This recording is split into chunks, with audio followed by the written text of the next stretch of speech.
ওকে। ওকে, প্রথম কথা হলো ধ্বনি ও বর্ণ টপিকটা সম্পর্কে আগে একটা জিনিস মাথায় রাখতে হবে, সেটা হলো আহ ওভারঅল এখান থেকে এক মার্কের কোশ্চেন আসে। হুম।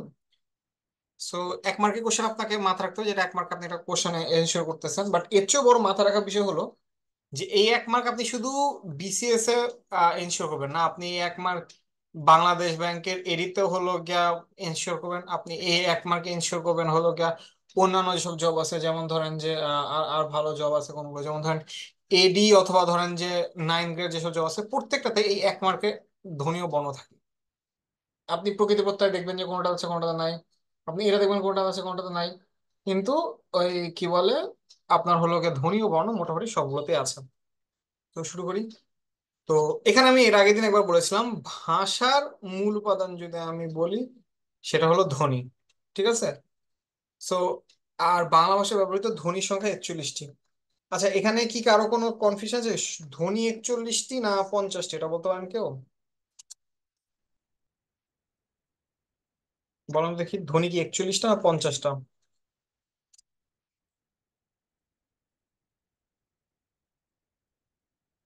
কারো কোনো আইডিয়া?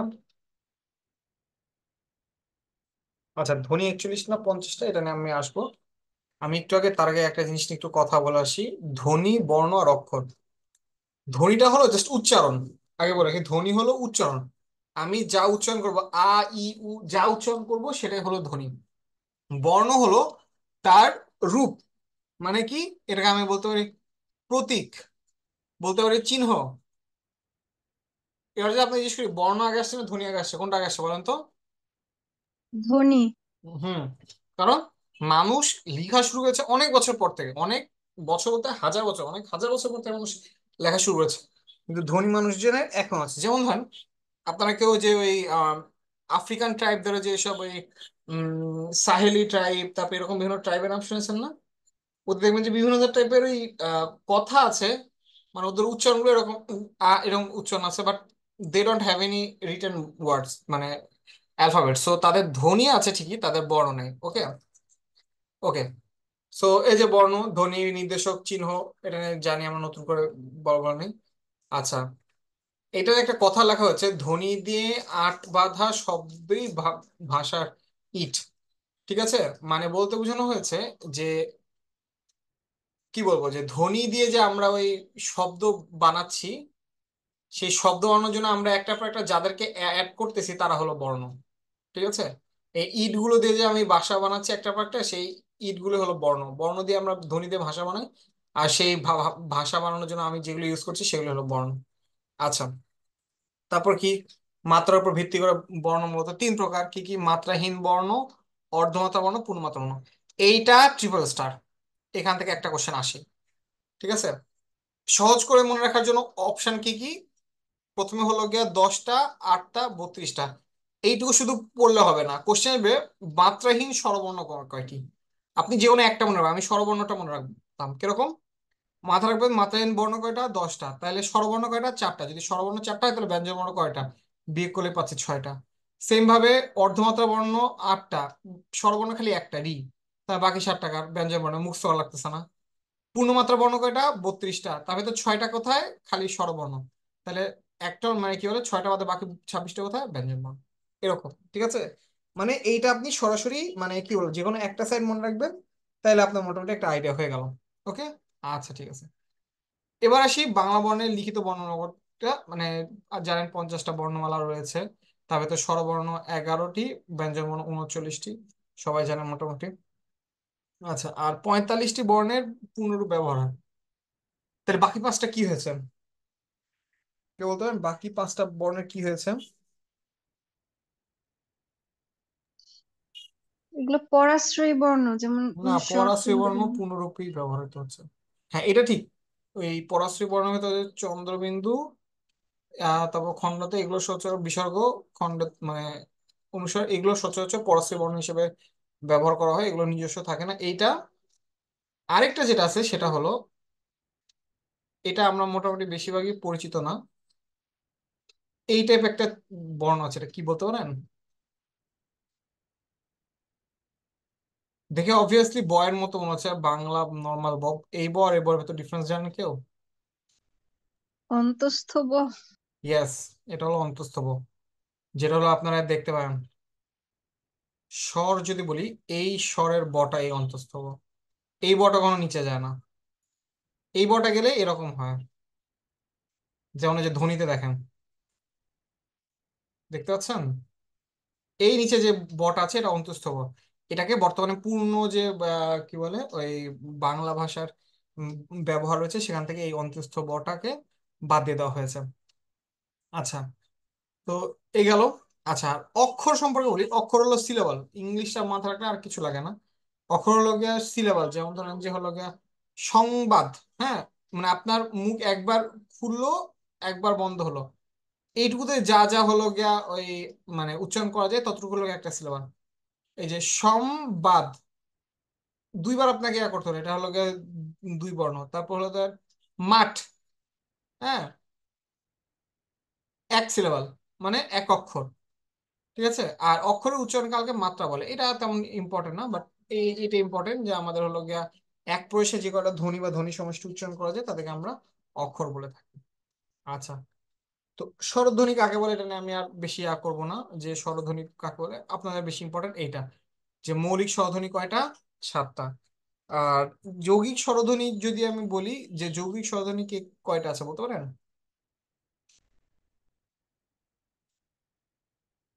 আচ্ছা, যৌগিক স্বরধ্বনি বাদে আপনাকে একটা জিনিস মাথায় রাখতে হবে, স্বর বর্ণ আর স্বরধ্বনির ভিতরে একটু ডিফারেন্স থাকে। স্বরবর্ণে কি আছে? অ, আ, ই, দীর্ঘ ই, হ্রস্ব উ, দীর্ঘ উ, রি, এ, ওই, ও, ও, তাই তো? দেখেন, ওই নাই, ও নাই, এই দুইটা যৌগিক স্বরধ্বনি। আরো অনেক স্বরধ্বনি আছে, কিন্তু মজার বিষয় দেখেন, মৌলিক স্বরধ্বনির ভিতরে একটা আছে এ। যেমন আমি প্রথমে একটা যে ভাবতাম কি হয় বলেন তো এটা? কই সবাই কই? ইসমাম,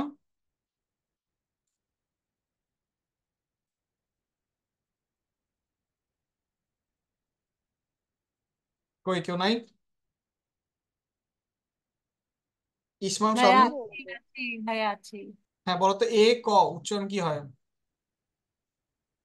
এক। এক না এক? এক। হ্যাঁ, আচ্ছা, সবাইকে আস্তে কথা বলছে না, আমি আস্তে শুনতে পাচ্ছি, আমি বুঝতেছি না, আমার তো জোরে দেওয়া আছে। হ্যাঁ, ক কি হচ্ছে, এক না এক, কোনটা?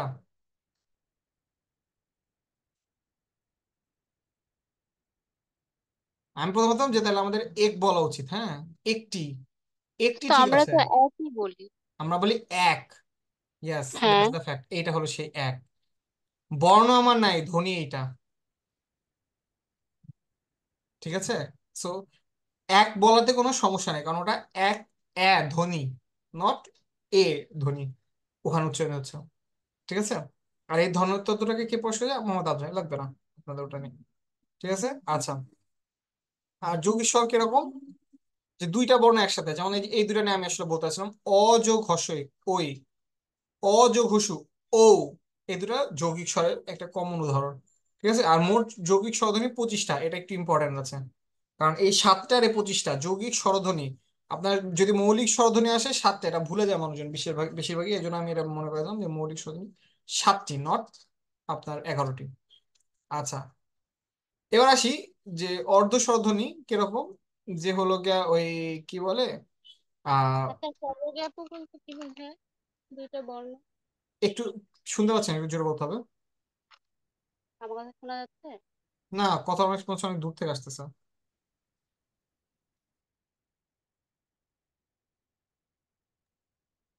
এখন শোনা যায় আমার কথা?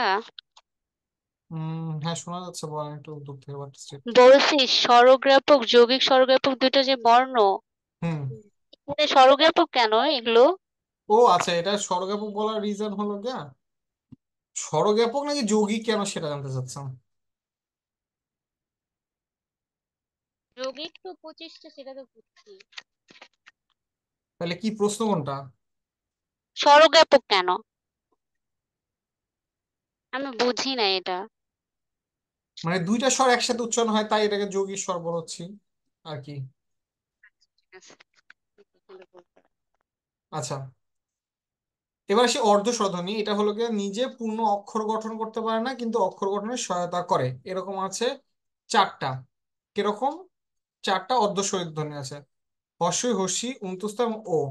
ঠিক আছে, এরা কি হচ্ছে নিজে পূর্ণ অক্ষর গঠন করতে পারে না কিন্তু অক্ষর গঠনে সাহায্য করে। যেমন ধরেন, মানে কিরকম বলবো, যেমন এরা কিন্তু আবার মাথায় রাখতে হবে অর্ধ স্বরধ্বনি কিন্তু মানে এরকম না যে আপনার কি বলে যে পুরা একটা আলাদা করে কোনো নতুন কোনো ওয়ার্ড, এইগুলো এই হর্ষই, হর্ষু আর উন্তুস্ত এবং ও, এই স্বরধ্বনিগুলো মূলত মানে একা অক্ষর গঠন করতে পারে না।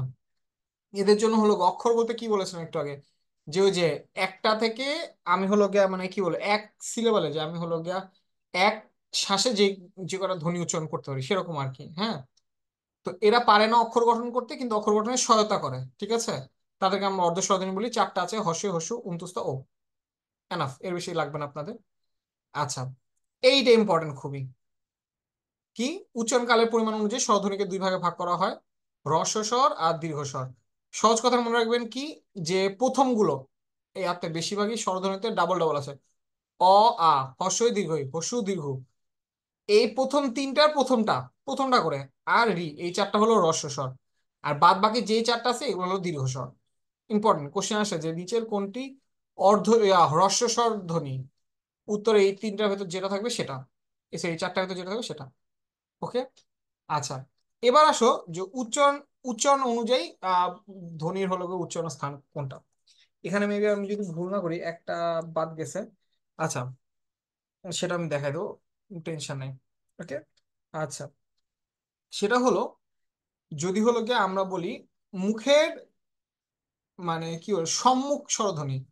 সম্মুখ স্বরধ্বনি মানে সহজ কথা যদি আমি বলি যে এইটা বলার সময় মানে ওই জিভ সামনের দিকে আগে আসে। ই, এ, এ, এগুলো বলার সময় জিভ সামনের দিকে আসে। আর পশ্চাৎ স্বরধ্বনি হলো যেখানে জিভটা পিছিয়ে চলে, উ, ও, অ। একবার নিজেই বলার ট্রাই করে দেখেন যে জিভ একটু পিছিয়ে দিয়ে যাচ্ছে। উ, ও, অ, এগুলোর সময় জিভ একটু পিছের দিকে আসে। ঠিক আছে, আর ই, এ, এ, এগুলো বলার সময় জিভটা সামনের দিকে আসে। এটা সম্মুখ স্বরধ্বনি, এটা পশ্চাৎ স্বরধ্বনি। আর আরেকটা আছে সেটাকে বলা হয় হলো গিয়া মধ্য স্বরধ্বনি। এখানে এটাকে দেওয়া হয় নাই। এই যে এটা, এটা হলো মধ্য স্বরধ্বনি,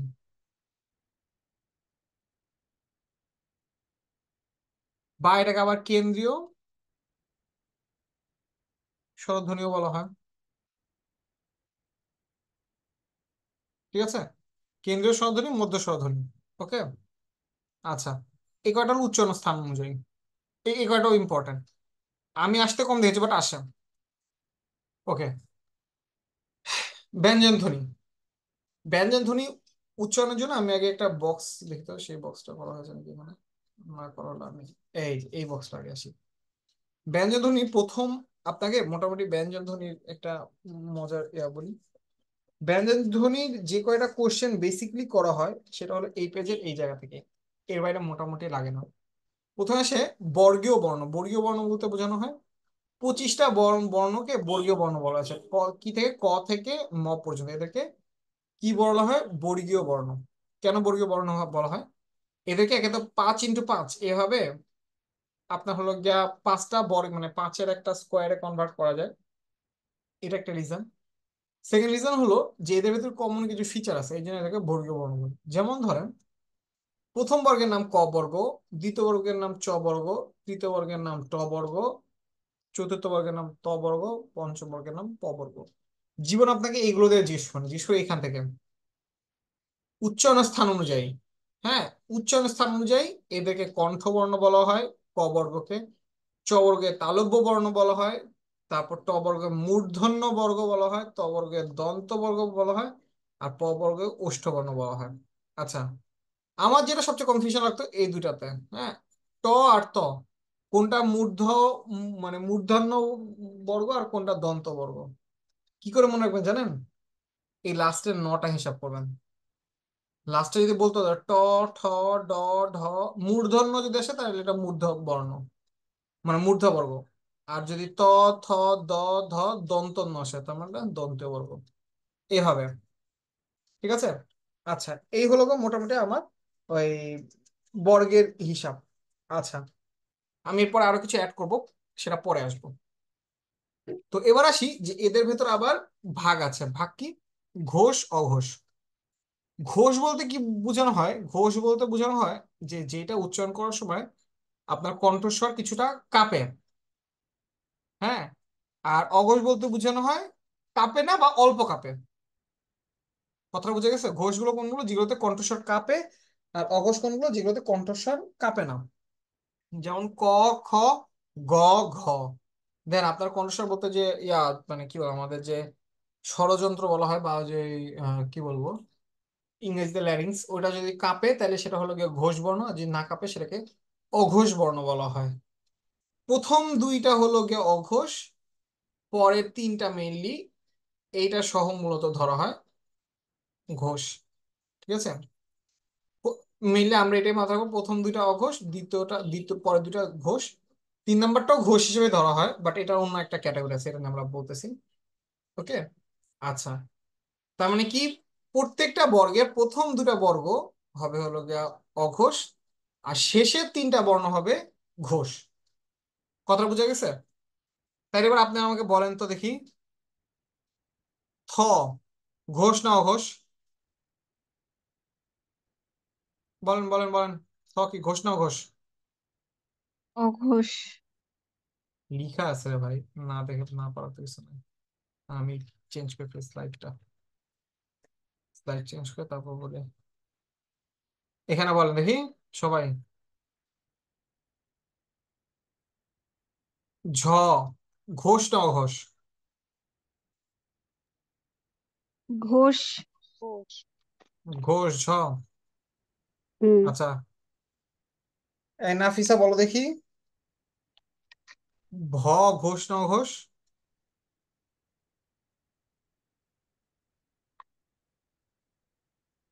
ইসমাম? জি ভাই, আমি জানি না। এই গুনো একটা একটা করে। ক, খ, গ, ঘ, ঙ। তারপর চ, ছ, জ, ঝ, নিয়, ট, ঠ, ড, ঢ। তারপর কি মূর্ধন্য। তারপর ত, থ, দ, ধ, দন্তন্য। তারপর প, ফ, ব, ভ, ম। এবার বলো ম কোনটা?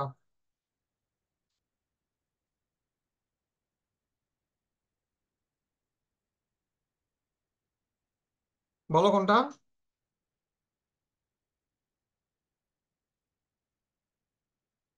হয়ে গেল ইসমাম। ভাই অঘোষ। অঘোষ কেন হবে? প্রথম দুইটা হলো গিয়া অঘোষ, ও পরের আচ্ছা, তিনটা হলো ঘোষ। আচ্ছা রাইট, অঘোষ। ঠিক আছে, প্রথম দুইটা অঘোষ, পরের তিনটা হলো গিয়া ঘোষ। মাথা থাকবে? জি সেম ভাবে যদি ইনশাল্লাহ। আমি যাই, দেখো, প্রথমটা অল্প প্রাণ, দ্বিতীয়টা মহাপ্রাণ, তৃতীয়টা আবার সেম অল্প প্রাণ, চতুর্থটা মহাপ্রাণ, তারপর আবার অল্প প্রাণ। মানে অল্প প্রাণ, মহাপ্রাণ, অল্প প্রাণ। এবার বলো দেখি তাইলে, নাফিসা বলো, এটা কি হবে, অল্প প্রাণ না মহাপ্রাণ? অল্প প্রাণ মহাপ্রাণ এটা।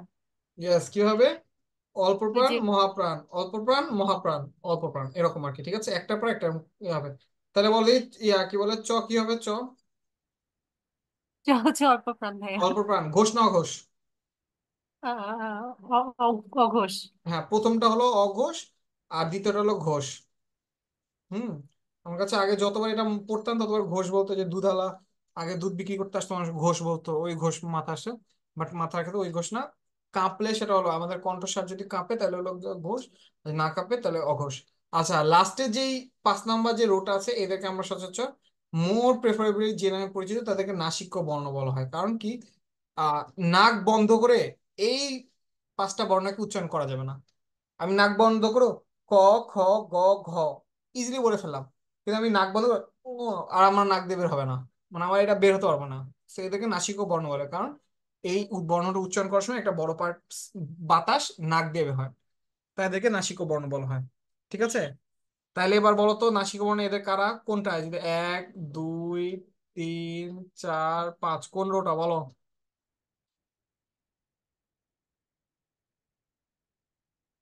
রেশমা বলো, কোন রোটা নাসিক বর্ণ হবে?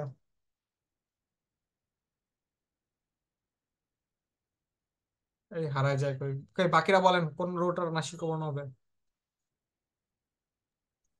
পঞ্চম রো ভাইয়া, পঞ্চম রো। ওকে, গুড। এরপর এটাতে আমরা চলে যাই। ঠিক আছে, এইটা মোটামুটি কমন জিনিস, মানে এটা মোটামুটি পারার মতোই। এবার আমরা আসি, এখান থেকেও কিছু কিছু জিনিস আসবে যেটা আমাদের লাগবে, সেগুলো হলো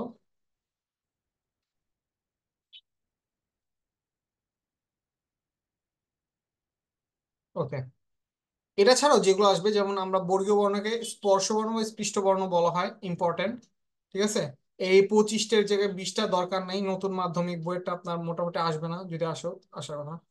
উষ্ম বর্ণ মানে যেসব শব্দ উচ্চারণ করার সময় শ, শ এই টাইপের একটা শব্দ হয়, বা মানে একটা বাতাস শীষ জাতীয় একটা শব্দ আসে, সেটাকে উষ্ম বর্ণ বলা হয়। উষ্ম, হ্যাঁ। কি কি আছে, তালবি শ, মূর্ধন্য ষ, দন্ত স, হ। কিন্তু তাদের ভেতর মাত্র তিনটাতে যেগুলো শীষ জাতীয় শব্দ হয়, এই যে তালবি শ, দন্ত স, মূর্ধন্য ষ, এই টাইপের আছে, তাদের তিনটাকে শীষ বর্ণ বলা হয়। ঠিক আছে, আচ্ছা। আর অন্তঃস্থ ধ্বনি আছে চারটা। অন্তঃস্থ ধ্বনি বলতে কাদেরকে বোঝানো হয়, যারা মূলত অন্যান্য শব্দের সাথে ওই কি বলবো, অন্যান্য শব্দের সাথে বসে। যেমন ধরেন বয়ে জফালা, ঠিক আছে, রফালা, তারপরে ধরেন হলো গিয়া, ধরেন ক লয় প, তারপর ধরেন যে যে একটু আগে বললাম শয় ব, এরকম। এদেরকে অন্তঃস্থ ধ্বনি বলা হয়, যে এরা মূলত ওই অন্যান্য ধ্বনির সাথে সহজে যুক্ত হয়। এবার আসলো তারণজাত। তারণজাত বলতে কি বোঝানো হয়, এখানে যে কথাটা রয়েছে, জিহ্বার উল্টা পিঠ দ্বারা উপরের দন্ত বলে আঘাত করে যেটা হয়। জিহ্বার উল্টা পিঠ বলতে মানে আপনি খেয়াল করে দেখবেন যে র উচ্চারণ করতে গেলে আপনার জিভ কিছুটা পিছের দিকে উঠতেছে, র। আর ডাবিন্ডো র বলার সময় আপনাকে আরো মাথা রাখতে হবে, ওই যে ওই ইয়া, মানে অ্যাকচুয়ালি হিন্দিতে দেখবেন, যেমন আমরা বলি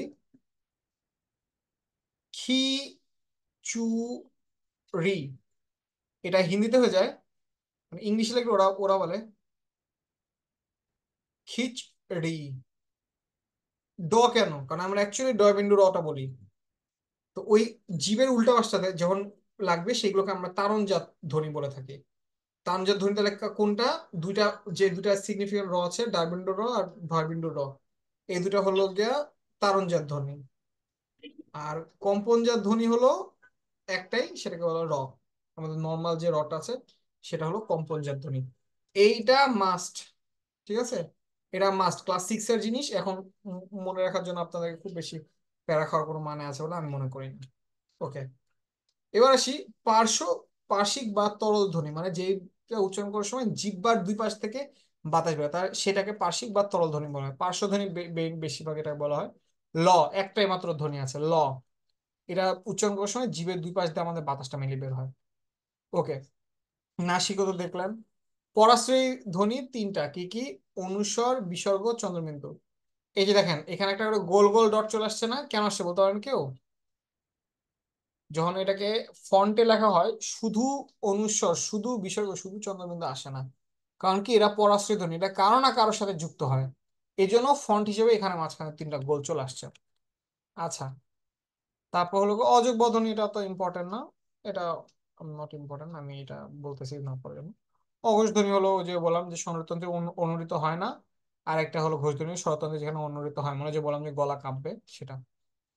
তবে ওই যে কাঁপলো না, এত সহজে হয়ে গেল গলা কাঁপলো না, গলা এটা কিন্তু ওই গলা কাঁপা না, just আমাদের স্বরতন্ত্রে কাঁপবে সেই গলা কাঁপা। এবার কি আসলো অল্প প্রাণ ধ্বনি, যেগুলো ধরো বাতাসের চাপ অল্প থাকে, আর মহাপ্রাণ হলো গিয়ে যে যাতে বাতাসের চাপ আধিক্য থাকে, যেমন ধরেন ক, খ, একটু বাতাসের চাপ বেশি, গ, ঘ, বাতাসের চাপ একটু বেশি, চ, ছ, একটু বাতাসের চাপ বেশি। এই জন্যই চ হলো অল্প প্রাণ, ছ হলো মহাপ্রাণ, ক অল্প প্রাণ, খ মহাপ্রাণ, এইভাবে আর কি। বোঝা গেছে? আর বিসর্গ উচ্চারণ হয় আমাদের নট ইম্পর্টেন্ট কিছু, বর্গীয় ধ্বনি বলা হলো। আচ্ছা, কার কি স্বরবর্ণের সংক্ষিপ্ত রূপকে আমরা বলবো কার, আর ব্যঞ্জন বর্ণের সংক্ষিপ্ত রূপকে বলা হয় ফলা। কার আছে মোটামুটি 10টা, খালি অ এর কোনো সংক্ষিপ্ত রূপ নেই, বাকি সবারই আছে। আর ফলা আছে মাত্র 6টা, কি কি? জ ফালা, র ফালা, ন ফলা, যখন নয়ের সাথে যুক্ত হয় সেটা ন ফলা, আর মূর্ধন্যের সাথে যুক্ত হলে সেটা মূর্ধন্য ফলা। ম ফলাতে ইউজ করা হয়, আর ব ফলা ইউজ করা হয়। ঠিক আছে, এই 6টা হলো গিয়া ব্যঞ্জন বর্ণের সংক্ষিপ্ত রূপ। ওকে, এই যে এইটা ইম্পর্টেন্ট। ঠিক আছে, এটা বোধহয় লাস্টের দিনও বলা হয়েছিল, তাই আমি আর কি বলতেছিলাম। ওই যে আমি হলো গিয়া এইটার একটা উদাহরণ দিয়েছিলাম, যে আমি একটা পরীক্ষা হলে আসছিল ব্রাহ্মণ, এই হ এর সঠিক উত্তর কি? হ যোগ ম, আর একটা অপশনে ছিল ম যোগ হ। আমি তো পরীক্ষা হলে বসে আমার ব্রাহ্মণ ব্রাহ্মণ মাথা আসছে, আমি এটা দাগাই দিয়ে চলে আসলাম। আর অ্যাকচুয়াল উচ্চারণ হলো ব্রাহ্মণ। হ্যাঁ, ইংরাজি বা ওই যে গরুর নাম ব্রাহ্মা, ওইখান থেকে আপনার মাথা রাখতে হবে। প্রথমে হ, তারপর ম। তারপর কক্স, মানে ওদের, মানে আমরা এটা হিন্দি বাংলা বলি কক্ষ, ওরা কিন্তু হিন্দি বলে কক্ষ। তার মানে মাথায় রাখবে প্রথমে ক, তারপর মূর্ধন্য ষ। সংস্কৃতের সাথে মিলাবেন, তাইলে আইডিয়াটা সহজ হবে। আচ্ছা, এই দুটার আমি একটু বলি, এইটা আর এইটার দুটা খুবই কনফিউজিং হয়ে যায়, সরি এইটা এইটা আর এই যে এইটা। হুম। আচ্ছা, দুইটাই দেখবেন অ্যালফাবেটটা আলটিমেটলি দেখতে দ্বিতীয়টার মতো। দেখেন, বর্গীর জয়ের মতো, অলমোস্ট দেখতে বর্গীর জয়ের মতো। অ্যালফাবেটটা আলটিমেটলি দেখতে যার মতো, সেইটা হবে পরে। ঠিক আছে, আপনাকে আসবে যে যেমন হয় যে বলেন যে বিজ্ঞান দিয়ে বলবে এখানে এই এইটা কোন দুটো অক্ষরের সময়, দুটো অপশন থাকবে। একটা দেখবেন বর্গীর জ যোগ নিয়, আরেকটা আসবে নিয় যোগ জ। কোনটা? মাথা রাখবেন, যেইটার মতো, এই যে এই দ্বিতীয়টা যেটার মতো দেখতে, সেটা 2 নম্বরে থাকবে। ঠিক আছে, এটা একটা শর্টকাট টিপ, চোরাই টিপ, এমন না যে এটা কোনো একদম ধরাবাঁধা নিয়ম। আমি জাস্ট অ্যান্সার করার সময় এটা মানে আমার কাছে মনে হচ্ছিল এটা কাজে, সেই জন্য। ইভেন এটা তো দেখেন আলটিমেটলি জিনিসটা দেখতে 6-এর মতো, এই দেখেন 6টা শেষে। ঠিক আছে, বাকিগুলোতে যদি কাজ না করে তাহলে আমরা বলেন না যে কেন কাজ করে না, কারণ আমি এটা হলো গিয়ে নিজের বানানো হুদে একটা রুল, যদি আপনাদের কাজে লাগে লাগবে, আদারওয়াইজ না লাগবে, কিছু করার নেই। ঠিক আছে, তবে ভাইয়া, এটা সত্যি কথা, ব্রাহ্মণটা আরেকবার বলেন প্লিজ। মানে দেখতে যার মতো হবে ওভারঅল, মানে আমি যদি লিখি এই জ্ঞানটা কিরকম হবে আমার জন্য, এরকম দেখতে হবে না জ্ঞানটা? মানে আমরা ওই যে বিজ্ঞান এরকম হয় লিখি না? তো এটা অলমোস্ট, এটা কি কাইন্ড অফ এই যে নিয়র মতো না দেখতে অনেকটা? বর্গীজের মতো তো না অ্যাটলিস্ট দেখতে, তাই না? এটা কি না না বর্গীজের মতো দেখতে? না। তাইলে এটা হবে হলো গিয়া সামনে বর্গীজ, পরে নিয়। আর যদি দেখতে বর্গীজের মতো হয়, যেমন এই যে যেমন এই যে অঞ্জন, অঞ্জনেরটা দেখতে কিরকম? এরকম। তাই এটা দেখতে বর্গীজের মতো, তার মানে বর্গীজটা শেষে, নিয়টা আগে। আচ্ছা আচ্ছা। ঠিক আছে, এটা হলো ট্রিক, কোনো রিয়াল ফর্মুলা না, কোথাও এরকম না যে হ্যাঁ এটাই একমাত্র উপায়, এরকম না। মানে আমার আমার ক্ষেত্রে কাজে দিছে, যাদের কাজে দিবে দিবে, না দিবে নাই, একটু দেখেন। ঠিক আছে, আচ্ছা, একটু দেখবেন। হ্যাঁ, হ যোগ ন, এটা গতকালকে এটা নিয়ে বলেছিলাম। ওই যে পূর্বাহ্ন মধ্যাহ্ন মনে আছে, যে সূর্য কোথায় থাকবে তার উপর ডিপেন্ড করে। মাথা রাখবেন, যখন নটা এই পাশে পাশে, মানে সূর্য যখন মানে উপরের দিকে আছে, তখন মাথা রাখতে হবে এটা হলো গিয়ে দন্ত ন। আর যখন হটা নিচে, সরি মূর্ধন্যটা নিচে, নটা নিচে যখন, তখন সেটা মূর্ধন্য। এটা আমাকে মানতে অনেকদিন কষ্ট হয়েছিল, আমি ভেবেছিলাম যে হ্যাঁ হয়ের যখন পাশে আছে আর দেখতেও মূর্ধন্যের মতো, তাহলে এটা কেন দন্ত না, এটা অ্যাকচুয়ালি দন্ত না। এটা আপনাকে মেনে নিতে হবে। ঠিক আছে, আর হলো গিয়ে আর কি আছে এরকম গ্রীষ্ম, কি বলে, গ্রীষ্ম সহযোগ মনে, এটা পুরাতন জিনিস। হৃদ হ যোগ রি, এরকম সহজ জিনিস। ঠিক আছে, এগুলো আসবে না, তাও আবার দেখে নেবেন। ত যোগ থ, উত্থান, ত থ উত্থান। আচ্ছা, আর তয় রফলা কোনো যুক্ত বর্ণ নাই, এটা জানেন। কয় রেফ, আচ্ছা, যখন রেফ থাকবে তখন আগে র, পরে হলো গিয়া ওই বর্ণটা। এটা আপনারা অবরত লেখার সময় দেখবেন, তর্ক, এটা লেখার জন্য দেখবেন কি আপনি লিখতেছেন কি ত র র ক, তখন এটা অটোমেটিক তর্ক হয়ে যাচ্ছে। এটা খেয়াল করেছেন অবরতে? এর রিজনই এটা যে আগে র দিয়ে ও অ্যাকচুয়ালি রেফটাকে ডিটেক্ট করে। বুঝা গেছে? ওকে, তো এবার আসি বিগত বিসিএস এর কিছু কোশ্চেনে। যেমন নিচের কোনটি হলো সম্মুখ স্বরধ্বনি, এই যে যেটা বললাম একটু আগে। হ্যাঁ, সম্মুখ স্বরধ্বনি। অ, আ, ও। দেখেন, আটা মধ্য, এটা নিয়ে কোনো কনফিউশনই নেই। অ আর ও, এই দুটা জিপ পিছিয়ে আছে, খালি এ এর ক্ষেত্রে সামনে আসছে অ্যান্সার। এটা এটা পারছিলাম মোস্ট প্রবাবলি। নিম্নবিত্ত স্বরধ্বনি আমি এটা ইয়ার ক্ষেত্রে অ্যান্সার করিনি, 43 আমার মনে আছে, আমি 43 সেটা অ্যান্সার করিনি। ঠিক আছে, আচ্ছা, এইটা অ্যান্সার করছিলাম। এটা বাংলার কোশ্চেন, এটা বলেন তো এটা কিসের কোশ্চেন ছিল, কে বলতে পারেন? নত্য বিধান সত্য বিধানের কোশ্চেন। না, এটা মেন্টাল এবিলিটি কোশ্চেন ছিল।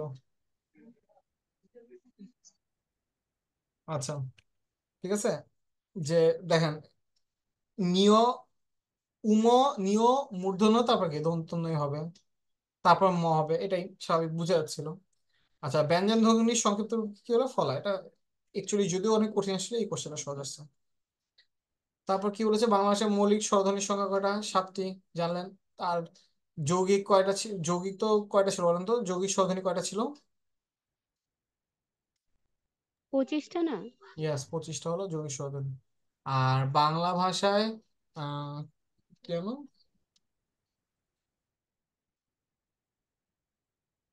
স্বরধ্বনিগুলোর ভেতরে আহ কি বলবো, আচ্ছা ওটা ওটাতে আসি পরে, যে হলো গিয়ে স্বরধ্বনির কোনটা, ওটা পরে আমি আসি। যাই হোক, প্রথম যেটা ছিলাম সেটা তো হলো যে ও কোন ধরনের শব্দে, অবভিয়াসলি যৌগিক স্বরধ্বনি একটু আগে ছিল। আর বর্গের কোন বর্ণসমূহ মহাপ্রাণ হয়, ওই যে বললাম, প্রথমটা অল্পপ্রাণ, দ্বিতীয়টা মহাপ্রাণ, তৃতীয়টা অল্পপ্রাণ, চতুর্থটা মহাপ্রাণ। সো বর্গের দ্বিতীয় আর চতুর্থ বর্ণ হলো মহাপ্রাণ। আর ভাষার মূল উপাদান কি? ধ্বনি। এই কোশ্চেনটা নিয়ে অনেক কনফিউশন আছে, এখনো অনেক বইয়ে ধ্বনি আর বাক্য লেখা। বলেন তো কোনটা রিজন কি, ধ্বনি বলারই রিজন কি আর বাক্য বলারই রিজন কি?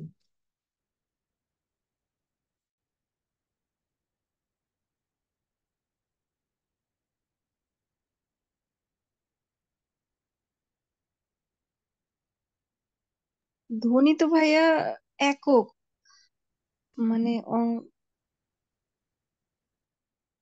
আর আহ, বাক্য বলতেছে কারণ উম, মানুষ কথ্য ভাষার এটা দিয়েই আর কি।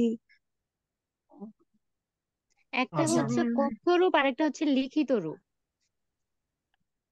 ধ্বনির যেটা লিখিত রূপ সেটা হচ্ছে সেটা না সব কি, বর্ণ। আমি উল্টাপাল্টা বলতেছি কেন, না কি জানি আমি এটা পড়ছিলাম মনে নেই আমার।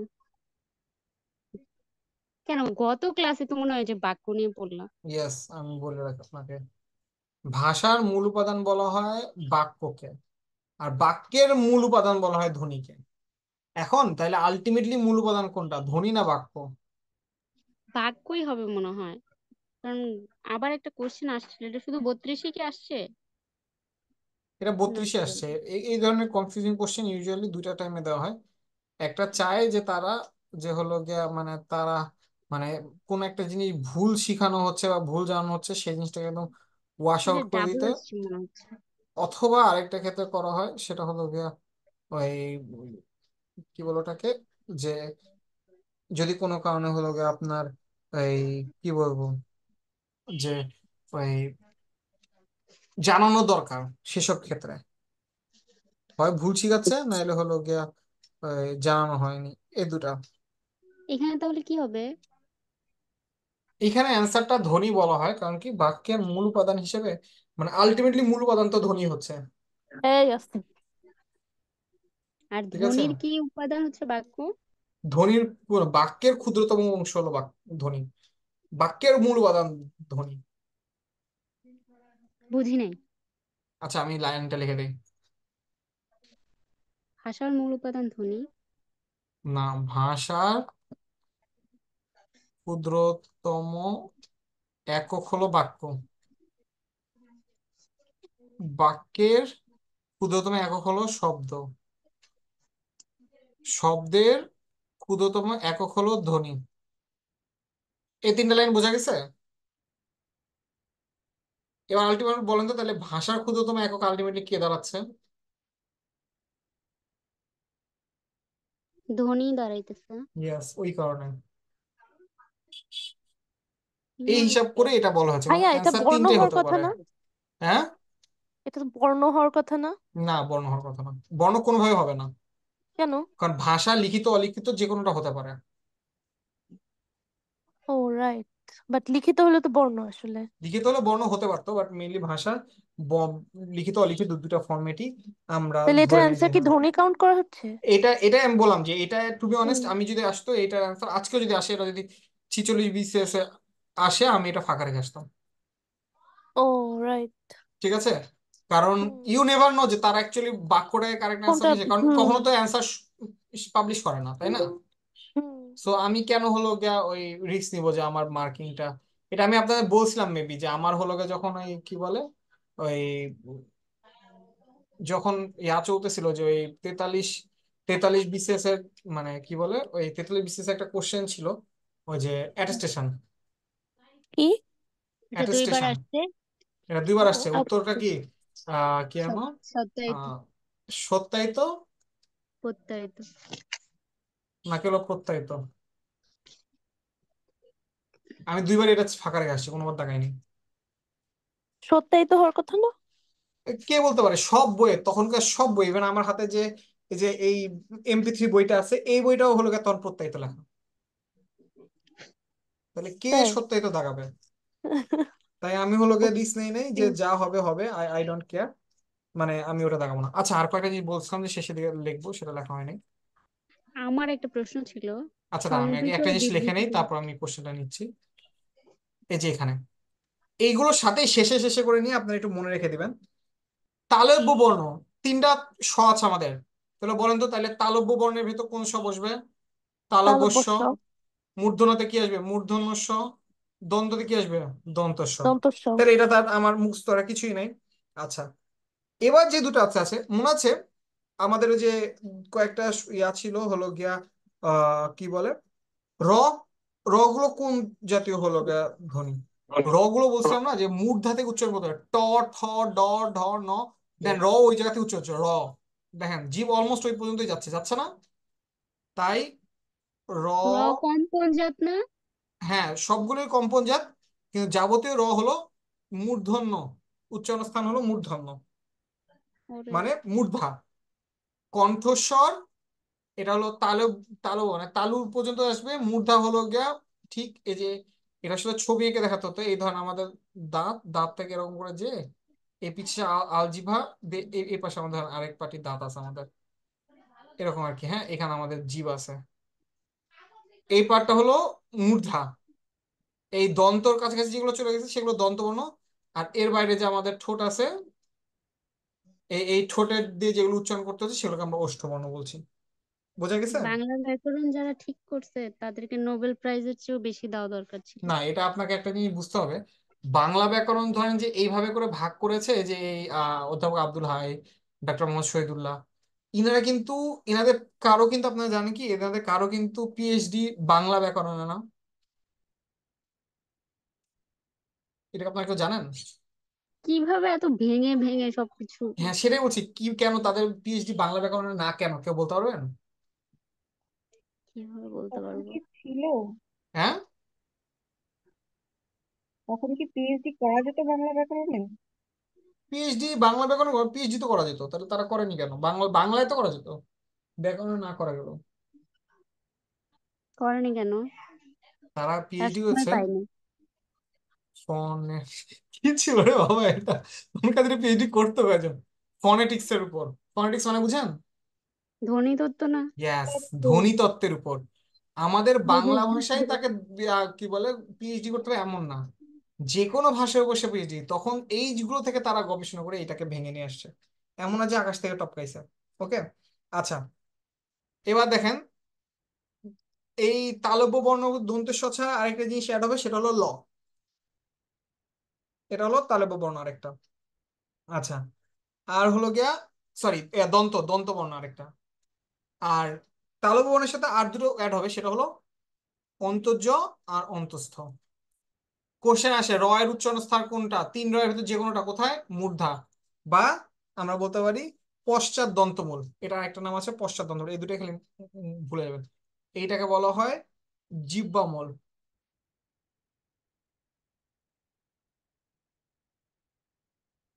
আর তালুটাকে বলা হয়, সরি তালু না তো, মূর্ধা। মূর্ধাটাকে বলা হয় পশ্চাৎ দন্তমূল। বোঝা গেছে? তার মানে প্রশ্চাৎ দন্তমূলে র এর কোন কোন র পড়বে? ঢ সব র, শূন্য, ঢ শূন্য সব আর র, র। সব র। আর হলো গিয়ে লটা হলো দন্তবর্ণ, আর অন্তুজ অন্তস্থ হলো তালব্য বর্ণ। আবার ঠিক আছে, আর বাকিরা ল তো আগে কি? থেকেই বললেন। হ্যাঁ, ল। ল হলো দন্ত। ল হলো দন্ত। হুম। এবার বলেন কি কোশ্চেন করছিলেন যেন? একটু আগেই ঠিক ছিল সবকিছু, এখন ঝামেলা হয়ে গেছে। আচ্ছা, কোশ্চেন কি ছিল যেন এখানে? কোশ্চেন ছিল সংবৃত আর বিবৃত, ব্যাপারটা আমি বুঝতে চাচ্ছিলাম। সংবৃত আর বিবৃত কিছুই না, যেটা বলার সময় হলো গিয়া আমার ওই মুখ হা হয়ে যায়, সেগুলোকে সংবৃত। আর যেগুলো মানে কি বলে, ওই বলার সময় মুখ পুরোপুরি হা হয় না, তাদেরকে বিবৃত বলা হয় আর কি। ঠিক আছে। তো সংবৃত, অর্ধ বিবৃতি, এগুলো কি কোশ্চেন আসে? না, ওগুলো অতটা ইম্পর্টেন্ট ইম্পর্টেন্ট আমি আজকে টপিকে আচ্ছা ঠিক দেখাতাম। আছে, আপনাদের দরকার নেই মোটামুটি তাহলে। যা যা ইয়াদ ছিল শেষ। তার ভিতরে আগে বলে কি, সত্যবিধান নত্যবিধান টপিক আলাদাভাবে নাই, আগে বলেছি সত্যবিধান নত্যবিধান নাই। কি আছে? বানান। আমি আগে বলতেছি, বানানের ক্ষেত্রে আমাদের আগে ধরেন যে 43rd পর্যন্ত আমার যত মনে আছে, একটা করে ওয়ার্ড দেওয়া থাকতো, এই একটা ওয়ার্ড, এই একটা ওয়ার্ড, এই একটা ওয়ার্ড, এই একটা ওয়ার্ড, কোনটা সঠিক বা কোনটা ভুল এখান থেকে বের করতে বলতো। আমি তখনও বলতাম যে হ্যাঁ ঠিক আছে, যদি কারো প্রিপারেশন খুব ভালো হয় সে এখান থেকে একটা দাগাক। লাস্ট 44 থেকে শুরু হয়েছে, তিনটা চারটা বর্ণ দিয়ে বলে এই একটা তিনটা চারটা বর্ণের সেট, এই একটা তিনটা চারটা বর্ণের সেট, এই একটা তিনটা চারটা বর্ণের সেট, এই একটা সরি ওয়ার্ডের সেট, বলে যে কোনটা কোনটাতে ঠিক? সবগুলো সঠিক। আমি খুব মানে মানে একদম কি বলবো, যে একদম এক্স্যাক্টলি কমন না পড়লে আমি এটাকে দাগাতে একটু মানে কি বলবো, ডিসকারেজ করব। ঠিক আছে। আমি কিন্তু আবার বলি আপনাদের, আপনি কি পারেন ম্যাটার করে না, ম্যাটার করে কি, ম্যাটার করে যে আপনি যা পারেন সেটা হলো ওখানে বলে আসতে পেরেছেন নাকি। ঠিক আছে, যা পারেন এটা হলো বলে আসতে পেরেছেন নাকি, এটুকুই। এর বেশি আসলে কিছু এক্সপেক্ট করে লাভ নেই। এখন আপনি জানেন যে কি দিয়ে হয়, বাট দিয়ে উল্টা পাল্টা করে আসলেন, তাইলে হবে না। আচ্ছা, আরেকটা টপিক আমাদের বাদ থেকে গেছে, ছোট্ট একটা টপিক আমি একটু আজকে দেখাই ফেলি। বাক্য। ঠিক আছে,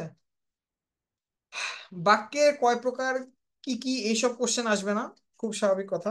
তারপর আমি একবার বলে রাখি, বাক্য মূলত তিন প্রকার। কি কি বলতে পারেন?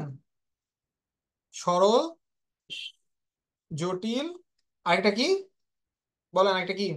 যৌগিক বা যৌগিক। মিশ্র বাক্য। যৌগিক অথবা মিশ্র। আচ্ছা, এবার আমি আসি, এই কে উল্টা উল্টা বললো, মিশ্র হলো জটিল, আমি তো কনফিউজ হয়ে গেছি। হ্যাঁ, জটিলের জটিল সাথে হচ্ছে মিশ্র, মিশ্র বাক্য। যৌগিক, যৌগিক আলাদা। ঠিক আছে। আচ্ছা, ইংলিশটা মনে রাখবেন তাইলে হবে, এটা জাস্ট সিম্পল, এটা হলো কমপ্লেক্স, আর হলো কম্পাউন্ড। কোনোভাবে আলাদাভাবে মুখস্থ করার কোনো দরকার নেই। হ্যাঁ, সিম্পলে কি হয়, কোনো অ্যান্ড অর বাট কিছু থাকে না। জটিলে কি হয়, ইফ এলস এরকম যুক্ত থাকে, কন্ডিশনাল, কন্ডিশনাল। হ্যাঁ, আর কম্পাউন্ডে কি অ্যান্ড অর নট এই টাইপের ওয়ার্ড গুলো থাকে, অ্যান্ড অর বাট এগুলো দ্বারা যুক্ত থাকে। সেম ভাবে বাংলায়, আমি বাংলায় কিরকম বললাম, আমি আমি বললাম তার বয়স বাড়লেও বুদ্ধি বাড়েনি। কোশ্চেন এখানে কি এটাকে ভাঙতে পারেন আপনি দুটা পার্টে? না। ভাঙতে পারেন না। কিন্তু আমি যদি বলি তার বয়স বেড়েছে, কমা, বুদ্ধি বাড়েনি। ঠিক আছে, দেখেন, তার বয়স বেড়েছে পুরো একটা লাইন না, বুদ্ধি বাড়েনি, হ্যাঁ এইটা পুরো হচ্ছে না, বাট একটা তো ফুল কমপ্লিট, তাই না? এই যে পড়েছিলাম ক্লজ, মনে আছে? এটা একটা ইন্ডিপেন্ডেন্ট ক্লজ হয়ে যাচ্ছে না? তার মানে এটা একটা এখানে জটিল বাক্য, কোনো যে কিছু একটা ফুল সংযুক্ত লাইন। করতে হবে না? হ্যাঁ বলে। এখানে কোনো কিছু সংযুক্ত করতে হবে না মাঝখানে? না না, কেন সংযুক্ত করবেন? সংযুক্ত যদি করতেন, তার বয়স বেড়েছে কিন্তু বুদ্ধি বাড়েনি, যদি এটা বলি, লিখি, হুম। তার বয়স বেড়েছে কিন্তু বুদ্ধি বাড়েনি। এইবার এটা হলো গিয়া যৌগিক হয়ে গেছে, কিন্তু চলে আসছে, তাই জটিল কোনটা? কিন্তু, অথবা, এবং এগুলো থাকবে না। তার বয়স বেড়েছে, বুদ্ধি বাড়েনি, কিন্তু এবং নাই। আবার একটা ইন্ডিপেন্ডেন্ট ক্লজও আছে। তার মানে এটা কি? এটা হলো জটিল বাক্য বা মিশ্র বাক্য। বোঝা গেছে? আর যদি মানে একটা কিন্তু, স্বাধীন এবং, একটা আর, পরাধীন অথবা এগুলো থাকে, তাহলে আমরা থাকবে। এটাকে যৌগিক বাক্য বলবো। কি বলছেন আবার বলেন? মানে একটা স্বাধীন বাক্য থাকবে, একটা পরাধীন বাক্য থাকবে, হ্যাঁ, তাহলে এটা তো জটিল দেখেন বাক্য। একটা স্বাধীন বাক্য আছে, তার বয়স বেড়েছে, হুম। কিন্তু দিয়ে কিন্তু আরেকটা কি যেটা আছে সেটা পরাধীন, কিন্তু আছে। কি কি কি থাকতে পারে? কিন্তু, অথবা, এবং এবং, আর, এগুলো। বুঝা গেছে? জি। এই তিনটা হলো গিয়া বাক্যের মেইন কাইন্ড। এখান থেকে কোশ্চেন আসলে আসতে পারে, না আসার চান্স বেশি। এখান থেকে কি এমন কোশ্চেন আসবে যে একটা লাইন দিয়ে বলবে যে এটা কোন ধরনের বাক্য? এর বাইরে আসলে অ্যাকচুয়াল আসার কিছু নাই। হ্যাঁ, যেটা আসতে পারে সেটাতে আসে। বাক্যের গুণ। বাক্যের গুণ, গুণ বলতে কি বোঝায়? বাক্যের যে আমরা যে বলি না দোষ গুণ, ওরকম গুণ না, মানে কোয়ালিটি। বাক্য, একটা বাক্যকে যদি আমি প্রপার বাক্য হতে বলি, তাকে আমার তিনটা কোয়ালিটি লাগবে। প্রথম কোয়ালিটি যদি আমি আসি, যেমন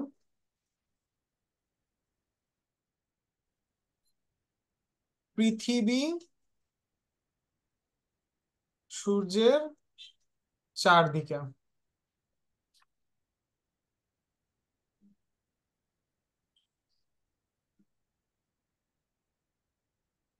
তুমি আমার হৃদয়ের, সরি, হ্যাঁ, হৃদয়ের চারদিকে। দুটো অলমোস্ট সেম লাইন। কোনটা সঠিক কোনটা ভুল বলেন তো? উপরেরটা ভুল। কেন ভুল? পুরো সেন্টেন্স কমপ্লিট না, আকাঙ্ক্ষা ইয়েস, থেকে যাচ্ছে। ইয়েস, এখানে একটা সেন্টেন্স কমপ্লিট নাই। একটা শব্দ শোনার পর আরেকটা শব্দ শোনার যে মানে ইচ্ছা থাকে, সেটাকে বলা হয় আকাঙ্ক্ষা। মাইন্ডিড, আকাঙ্ক্ষা বানান নিজে আসে, আকাঙ্ক্ষা বানানটা আসে আ কা উঙয় ক্ষয় আকার, এটা আসে, এটা খুবই বেশি পরিমাণে আসে। আ কা উঙ এবং ক্ষয় আকার, আকাঙ্ক্ষা। কারণ কোশ্চেন আসবে এরকম, আ কা উঙয় যুক্ত ক্ষয় আকার, আ কা যুক্ত উঙয় খাওয়া কয় আকার। আকারটাই না, সঠিক এটা না, না। এটা উঙয় খ, সরি, আমার উঙয় কাছে যুক্ত তো হয়, উঙয় যুক্ত হয়, সরি সরি, আমি ভুল যুক্ত করছি। খাই হ্যাঁ সঠিক হ্যাঁ, হওয়ার আমি কথা। আমি আমি ভুল করছি, এটাই রাইট। আমি নিজেও অনেক হয়ে যায়, উঙয় যুক্ত খ। ঠিক আছে, এটাই রাইট, এটাও ভুল। ঠিক আছে, আকাঙ্ক্ষা বানানটা আসে। ওকে, একটা ওয়ার্ড শোনার পর পরবর্তী ওয়ার্ড শোনার যে ইচ্ছা, সেটাকে আমরা বলবো আকাঙ্ক্ষা। 2 নাম্বার আসি, সেটা হলো উম কি বলো, যেমন ধরেন আহ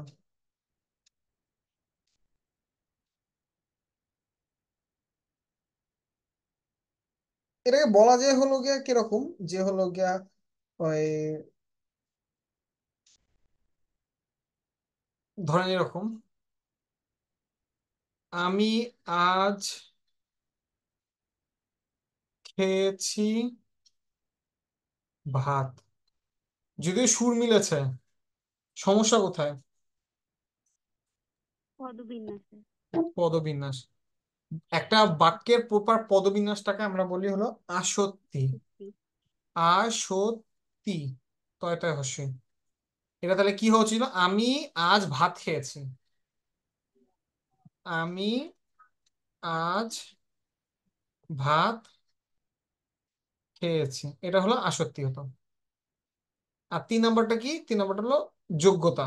হুম, যোগ্যতা জিনিসটা কিরকম, যে আহ, আমি যদি বলি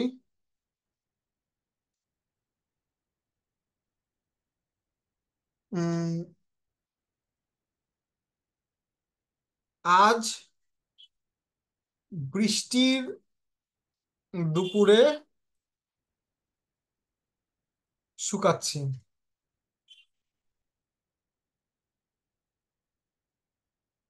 এটা কি সম্ভব? বা বৃষ্টির দুপুরে পুড়ছি, বৃষ্টি বলে কি আমার পড়ার কথা ছিল? তাহলে এখানে কি সব ঠিক আছে, আকাঙ্ক্ষা ঠিক হয়েছে, আসক্তি ঠিক আছে, সমস্যা কি? এটা আজকে গ্রীষ্মের দুপুরে হওয়ার কথা ছিল। ঠিক আছে, যোগ্যতা মানে পদবিন্যাস ঠিক আছে, আকাঙ্ক্ষা ঠিক আছে, কিন্তু মানে এই অর্থের মিনিংটা হারিয়ে ফেলেছে। ঠিক আছে, এইগুলো হলো গিয়া মানে মেইনলি বাক্যের গুণ, তিনটা গুণ। এটা ছাড়া বাকি কিছু ভুল থাকে, যেমন ধরেন আমি একটা ভুল সম্পর্কে বলি। সেটা হলো মানে আমি কয়েকটা কমন ভুল নিয়ে একটু বলি, এই কমন ভুলগুলো বাক্যে মোটামুটি করা হয়। একটা ভুল হলো বাহুল্য দোষ। আচ্ছা আমি আগে বলে রাখি, যদি আমি বলেছি বাংলা বানানটা মানে স্কিপ করার জন্য, বাট বাক্য শুদ্ধিটা স্কিপ করবেন না, কারণ বাক্য শুধু কয়েকটাই আছে। একটা হলো বাহুল্য দোষ। বাহুল্য দোষ বলতে কিরকম, যেমন ধরেন সকল শিক্ষকগণ আজ উপস্থিত। বলেন ভুল কোথায়? শিক্ষক গণ গণে ইয়েস। একই কথা দুবার সকল বলছে। হ্যাঁ, শিক্ষকগণ হয় হবে না। হতো সকল শিক্ষক আজ উপস্থিত, অথবা বলতো হতো শিক্ষকগণ আজ উপস্থিত। বোঝা গেছে? যে কোনো একটা হতো, আলেমগণ আজ উপস্থিত অথবা সকল আলেম আজ উপস্থিত। সকল আলেমগণ আজকে উপস্থিত না, এখানে বাহুল্য দোষ হয়েছে, সকল আর গণ দুটা বাহুল্য দোষ করে ফেলেছে। ঠিক আছে, আচ্ছা তারপর এটা হলো গুরু চণ্ডালী দোষ।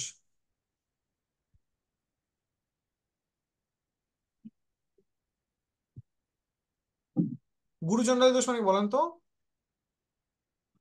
সাধু প্লাস চলিত মিলায় ফেলা। যেমন ধরেন আহ এটা এটা অনেকে জানে, সব পড়া, এটাতে কি কোনো দোষ আছে? হ্যাঁ ভাইয়া, কি দোষ? এখানে গুরুচণ্ডালী দোষ হয়েছে। কে কে কে গুরু আর কে চণ্ডাল?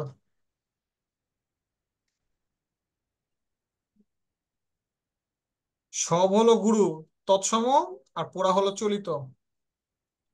এটা সাধু আর এটা হলো চলিত। হতে পারতো কি শব দাহ অথবা মরা পোড়া। ঠিক আছে, দুটার একটা। আচ্ছা, আর একটা কি হতে পারে, 3 নম্বর হলো দুর্বোধ্যতা। দুর্বোধ্যতা কেমন, যেমন ধরেন তুমি আমার সাথে প্রপঞ্চ করেছো। বলেন তো প্রপঞ্চ মানে কি? ছলনা। এটা হলো কমন পড়ে গেছে, তাই কারণে এর বেশিরভাগ বই এটা এক্সাম্পল দেওয়া আছে। প্রপঞ্চ মানে ছলনা, বা এটাকে যদি বলি আমি চাতুরি। তুমি আমার সাথে চাতুরি করেছো। একটা ওয়ার্ড দিয়ে আপনি বুঝতে পারছেন যেখানে প্রপঞ্চ দিয়ে বরঞ্চ আরো জিনিসটাকে আপনি কনফিউজিং করে তুলেছেন। তাই এই প্রপঞ্চ হবে না, এটা চাতুরি দিয়ে আমি সহজ জিনিসটাকে এক্সপ্লেন করতে পারি। এটা একটা ভুল। 4 নম্বর ভুল কি? মানে বুঝি না, এখানে কঠিন শব্দ ইউজ করছে সেটার জন্য হ্যাঁ হ্যাঁ, এটা দুর্বোধ্য দুর্বোধ্য। করে তোলা হয়েছে। আচ্ছা।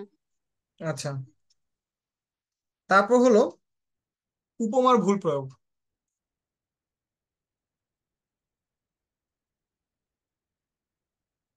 কেমন? আমার হৃদয় মন্দিরে আশার বীজ উক্ত হইল। বলেন তো এখানে ভুল কোথায় বা ভুল আছে কিনা নাই? ভাইয়া মন্দিরে তো বীজ হয় না। ইয়েস, মন্দিরে বীজ হয় না। এটা যদি আমি বলতাম আমার হৃদয় ক্ষেত্রে বা আমার হৃদয় মাটিতে, আমার হৃদয় ভূমিতে, তাহলে অ্যান্সারটা ঠিক হতো। ঠিক আছে। আর আরেকটা আসি, সেটা হলো কি বাগধারার শব্দ পরিবর্তন।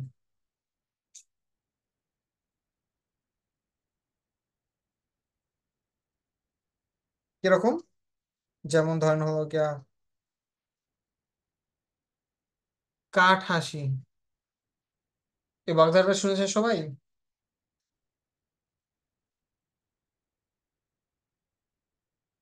হুম, হ্যাঁ ভাইয়া শুনেছি। শুনেছেন? কে কে শুনেনি বলেন তো? আমি শুনি নাই, পড়ি নাই। বাকিরা সবাই শুনেছি।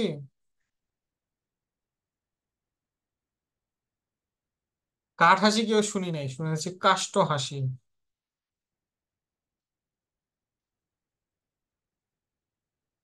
এই কাঠ হাসি কাষ্ঠ হাসি এটাই হলো গিয়ে বাগধারার ভুল পরিবর্তন, ভুল ব্যবহার। তো এটাও একটা ভুল। ঠিক আছে। এই কয়টা হলো কমন, কয়েকটা হলো গিয়া বাক্য পরিবর্তন মানে বাক্যের ভুল। বাক্য ভুলগুলো যদি ধরতে বলে তার ভিতরে এগুলো কয়েকটা কমন ওয়ার্ড আসবে। এটা হচ্ছে আপনার যে কোনো একটা বই দেখলে মোটামুটি আইডিয়া পাবেন কি কি টাইপের বাক্যের ভুল আসে, সেটা একটা কমন আইডিয়া পাওয়া যাবে। যাই হোক, আমাদের মোটামুটি বাংলা ব্যাকরণ যা ছিল হাসাহাসি এই, অর্থ কি? ওই যে মানে কি বলো মেকি অট্টহাসি। হাসি টাইপ। মানে আচ্ছা। অ্যাকচুয়ালি হাসি আসছে না, কিন্তু আমি জোক হাসতে হে হে হে এরকম আর কি। ও শায়না, এটা তো অলরেডি বেজেই গেছে। আচ্ছা, এবার আমি আসি সেকেন্ড কোশ্চেনে। সরি, সেকেন্ড কোশ্চেনে মানে মোটামুটি আমাদের কি বলবো, এই পার্টটা শেষ। এখন পদ প্রকরণকে আপনাদের দেখানো হয়েছিল। হুম, পদ প্রকরণ। না। আচ্ছা, আমি পদ প্রকরণ এক এক ইয়াতে দেখাই দিই। পদ প্রকরণ থেকে তেমন কোশ্চেন খুব একটা আসে না, এটা অনেস্টলি এই জন্য আমি আসলে পদ প্রকরণ শেষের দিকে রাখা হয়েছে। আচ্ছা, পদ প্রকরণে দুইটা জিনিস ইম্পর্টেন্ট, সেটাকে বলে রাখি। প্রথমে আমি একটা চার্ট বানিয়ে দিই। পদটাকে দুই ভাগে ভাগ করা যায়। একটা হলো সব্যয়, আর একটা কি বলুন তো, একটা কি হবে? অব্যয়। অব্যয়। সব্যয়টাকে এবার হলো গিয়ে চারটা ভাগে ভাগ করা যায়। উম, বিশেষ্য, বিশেষণ, সর্বনাম, ক্রিয়া। অনেকে আবার এখানে ভাগ করে সব্যয়টাকে দুই ভাগে, ক্রিয়া অক্রিয়, একই জিনিস। হ্যাঁ, ওকে। আমি একটু লিখে ফেলি না পরে আবার ভুলে যাবো। বিশেষ্য,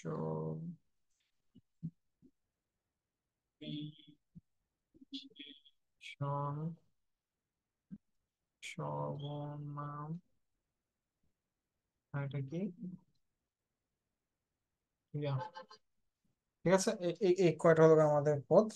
এখান থেকে সহজে ইয়া হয়। সব্যয় বলতে কাদের বোঝায়? যাদের মানে কি বলবো, বাক্যের অর্থ গঠন অনুযায়ী পরিবর্তন হবে।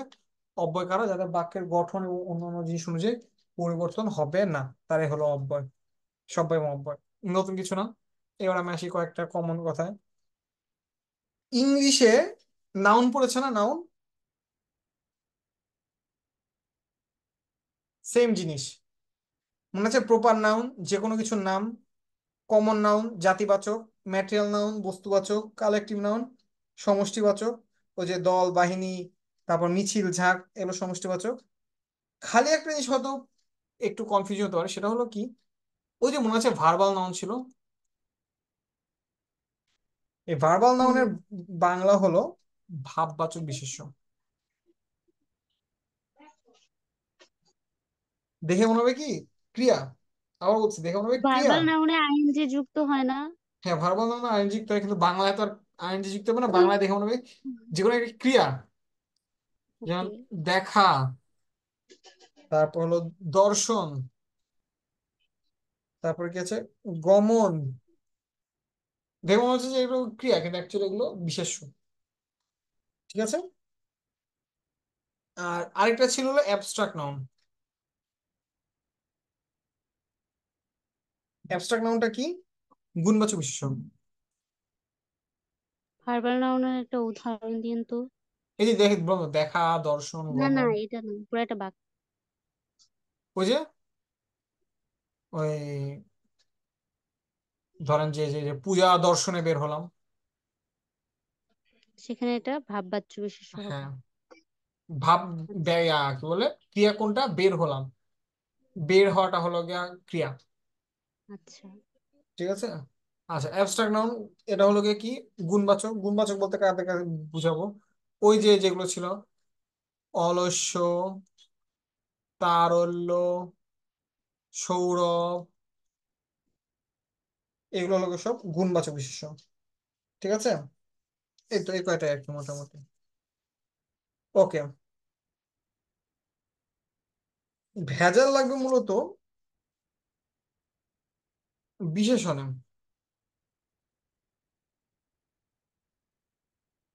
বিশেষণে দুই ধরনের বিশেষণ আছে। একটা হলো নাম বিশেষণ, আর এটা কি? ভাব বিশেষণ। আচ্ছা, নাম বিশেষণের সম্পর্কে বলি। নাম বিশেষণ বলতে কি কি কার কার বিশেষণ? এটা হলো গিয়া মূলত আপনার হলো গিয়া বিশেষ্য, মানে নাউন আর প্রোনাউনের বিশেষ্য, আর হলো গিয়া সর্বনাম, এই দুটার বিশেষণ হবে। আর ভাব বিশেষণ হবে বাকি যারা যারা আছে। কে কে? ক্রিয়া, ক্রিয়া বিশেষণ, তারপর বিশেষণের বিশেষণ, তারপর আর কি আছে? অব্যয়ের, আর হলো বাক্যের। আচ্ছা, এবার আমি আসি এই, হ্যাঁ রে, আমার কাছে আর করা নেই। নাম বিশেষণ কিরকম হতে পারে? যেমন ধরেন নীল আকাশ, সবুজ মাঠ, তারপর হলো গিয়া এই লোক সেই লোক, এরকম নামের উপর বিশেষণ। হ্যাঁ।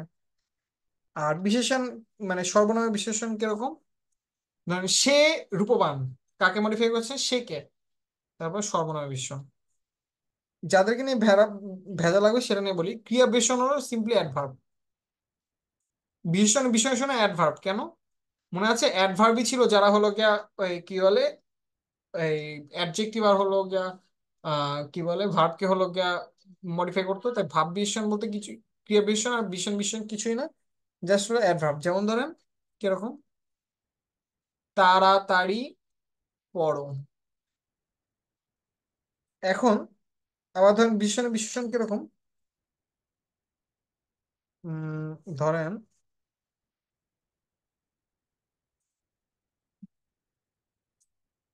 বিশেষণ বিশেষণ কিরকম, আমি একটা এক্সাম্পল দিব। আহ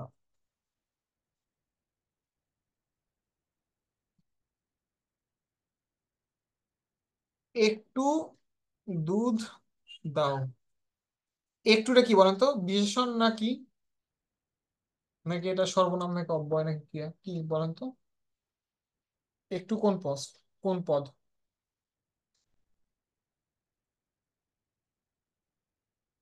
বলেন বলেন। একটু কি দুধ এই জিনিসটাকে মডিফাই করছে না? একটা নাউন বা বিশেষণ, বিশেষ্যকে যখন মডিফাই করে তার মানে কি? এটা একটা বিশেষণ না? বিশেষণ না? হ্যাঁ, এটা বিশেষণ। এবার আমি বললাম সামান্য, তার মানে কি এই সামান্য আবার এই একটুকে মডিফাই করে সামান্য একটু দুধ দাও, মানে একদম অল্প একটু দাও, তার মানে এটা তখন বিশেষণের বিশেষণ হয়ে গেল। ওকে। আচ্ছা, অব্যয় বিশেষণ কোনটা? যেই বিশেষণটা মানে কি বলবো, অব্যয় পদের অর্থকে বিশ্বায়িত করে। যেমন ধরেন ধিক তারে শত ধিক। এই ধিকটা আসলে মানে এই কি বলবো, যে অব্যয় পদকে না, মানে কি বলবো, যে এখানে অ্যাকচুয়ালি এর পরে দেখলে দেখা যায় যে হলো গিয়া ওই কি বলে, এখানে যে তারে তাকে মডিফাই করছে এই ধিক, এই ধিক তারে শত ধিক নির্লজ্জ যেজন।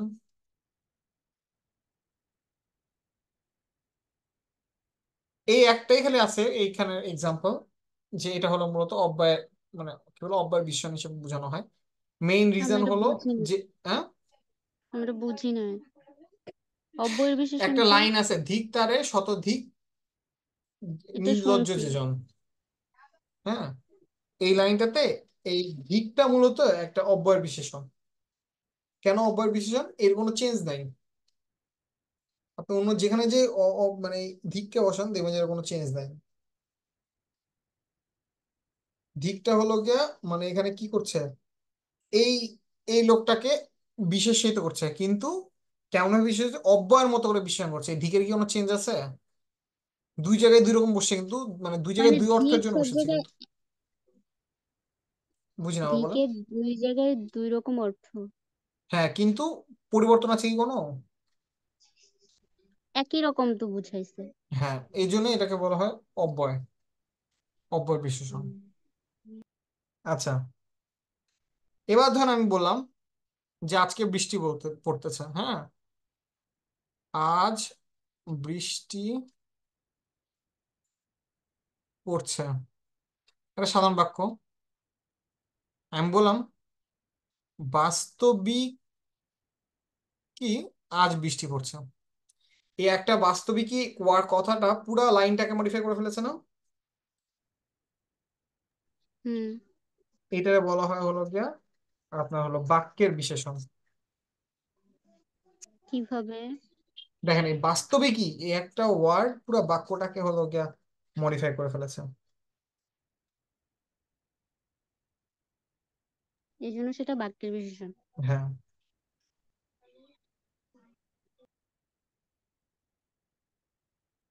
আচ্ছা, এবার আসে আমাদের ওই কি কি এত বলে, প্রকার হ্যাঁ, বাক্যের বিশেষণে?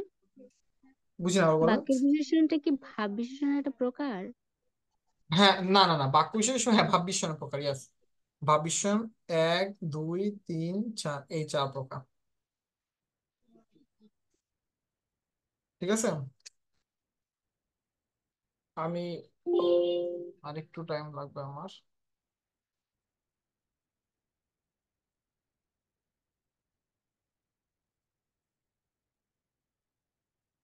প্রথম এরপর আসলো অব্যয় পদ। অব্যয় পদকে আবার হলো গিয়ে চার ভাগে ভাগ করা যায় একটু। ইয়ে করি। অব্যয়, আচ্ছা, এই একবারে ভাগটা করি। কি কি? প্রথমে আসে কি বলে, একটু নাম সহ মুখস্থ রাখতে হবে। সম্বন্ধবাচক অথবা সমুচ্চয়ী। সেকেন্ডটা হলো অনন্যই। থার্ডটা কি? অনুসর্গ অবলিক পদান্বয়ী। আর পাঁচ নাম্বারটা কি? ধনাত্মক অবলিক অনুকার। ঠিক আছে, এই চারটা মূলত আছে। সমুচ্চয় অব্যয় কিরকম? এটা আবার তিন টাইপের। হ্যাঁ, আসি আমি। সংযোজক, বিয়োজক, আর তার তিন ওটা সংকোচক। তিন টাইপ, ঠিক আছে, সংযোগ, বিয়োজক আর সংকোচক। আচ্ছা, তো এই তিনটার ভেতর কিরকম আছে দেখেন। সংযোজকের ভেতর কি আছে? সংকোচক থাকবে তারা যারা ওই যে ওই এবং ও আর এরকম আর কি, মানে যেগুলো দিয়ে আমরা সহজে একটা দুটো কথা অ্যাড করি। বিয়োজক কি কোনগুলো? অথবা, তারপর হলো গিয়া কিংবা, নতুবা, এগুলো হলো গিয়া বিয়োজক। আর সংকোচক কোনটা? অথচ, কিন্তু, বরং, এগুলো হলো সংকোচক।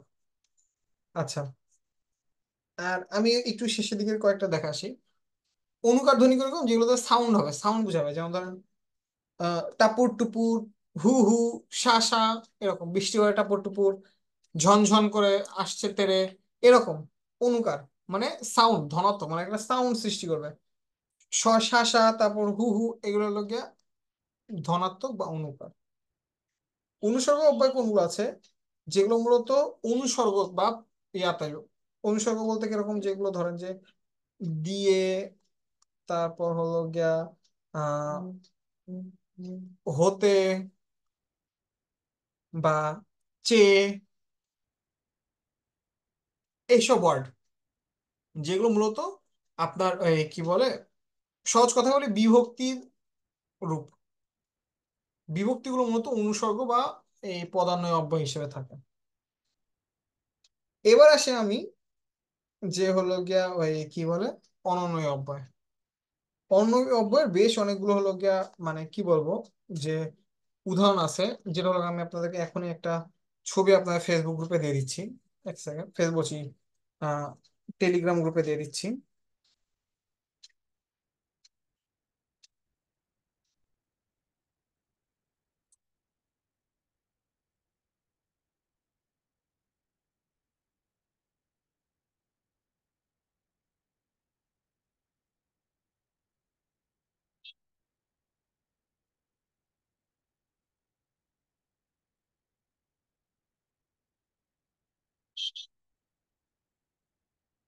দেখেন আপনাদের টেলিগ্রাম গ্রুপে আমি একটা দিয়ে দিয়েছি অনন্যয় অব্যয়ের একটা লিস্ট।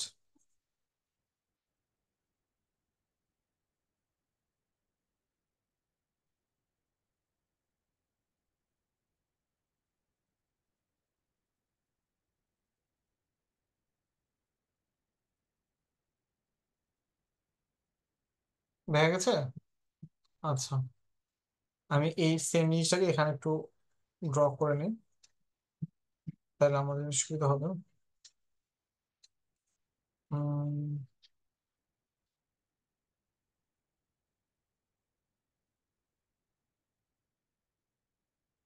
এই যে অনন্যয় অব্যয় কিরকম, যেমন উচ্ছ্বাস প্রকাশে কি কি আছে, মরি মরি। স্বীকৃতি প্রকাশে হ্যাঁ আমি যাব, অস্বীকৃতি প্রকাশে না আমি যাব না। এটাতে কি অব্যয়, মানে এগুলো কোনো চেঞ্জ নাই, হ্যাঁ না কোনো চেঞ্জ নাই। সম্মতি প্রকাশে আলবত, নিশ্চয়ই, সম্মতি প্রকাশে। অনুমোচন বাচকতায় যেমন আপনি যখন বলছেন বেশ তো, অনুমোচন। সমর্থনে তো ঠিকই তো, যন্ত্রমাসে পায়ে বড্ড লেগেছে। ইম্পর্টেন্ট এই জায়গা থেকে সম্বোধনে কোনগুলো ওগো আস্তরা যাসনে ঘরের বাহিরে, এটা কি হিসেবে ব্যবহৃত হয়েছে, সম্বোধনে ব্যবহৃত হয়েছে। সম্ভাবনায় কিরকম, সংশয় সংকল্প সদল তলে পাছে লোকে কিছু বলে। এই সংশয় আর পাছে, এই দুইটাই হলো গিয়ে মূলত সম্ভাবনা, মানে হতে পারে না হতে পারে এরকম বুঝিয়েছে, তাই হলো সম্ভাবনা। তারপর কিরকম আছে, অভ্যাস, শুধু শুধু। হ্যাঁ, এটা অভ্যাস হিসেবে তিনি রেগে ওঠেন, অভ্যাস বোঝানোর জন্য এটা বোঝানো শুধু শুধু ব্যবহৃত হয়েছে। আনন্দ প্রকাশে আমরি বাংলা ভাষা। হ্যাঁ, এখানে আনন্দ প্রকাশে ব্যবহৃত হয়েছে। ঠিক আছে, তো এই কয়টা হলো মোটামুটি আপনি বলতে পারেন যে আমাদের হলো গিয়ে কিরকম যে অব্যয়ের কমন কিছু প্রকারভেদ। ঠিক আছে, এই ছিল আমাদের মোটামুটি অব্যয়। আর যদি আমি বলি যে অব্যয় ছাড়া আর কি আছে যেগুলো নিয়ে একটু আহ ঝামেলা লাগে, সেটা ওই সেম জিনিস। আমি আবার গ্রুপে দিয়ে দিচ্ছি একটা, দাঁড়ান এক সেকেন্ড।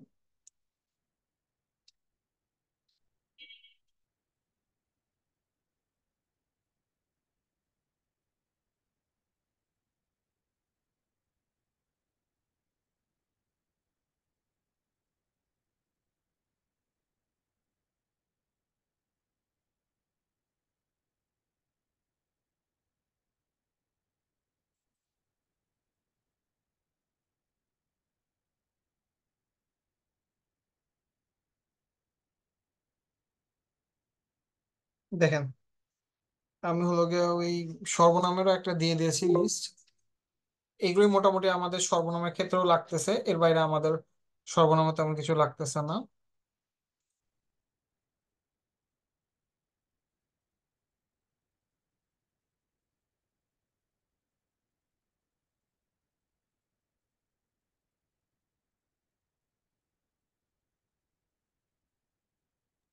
আচ্ছা, পদ্মপুরাণে কোয়েশ্চেন আসে কিরকম, বুঝি না, আবার মানে বলেন। কিরকম টাইপ? আমার কথা শোনা যায়? হ্যাঁ বলেন।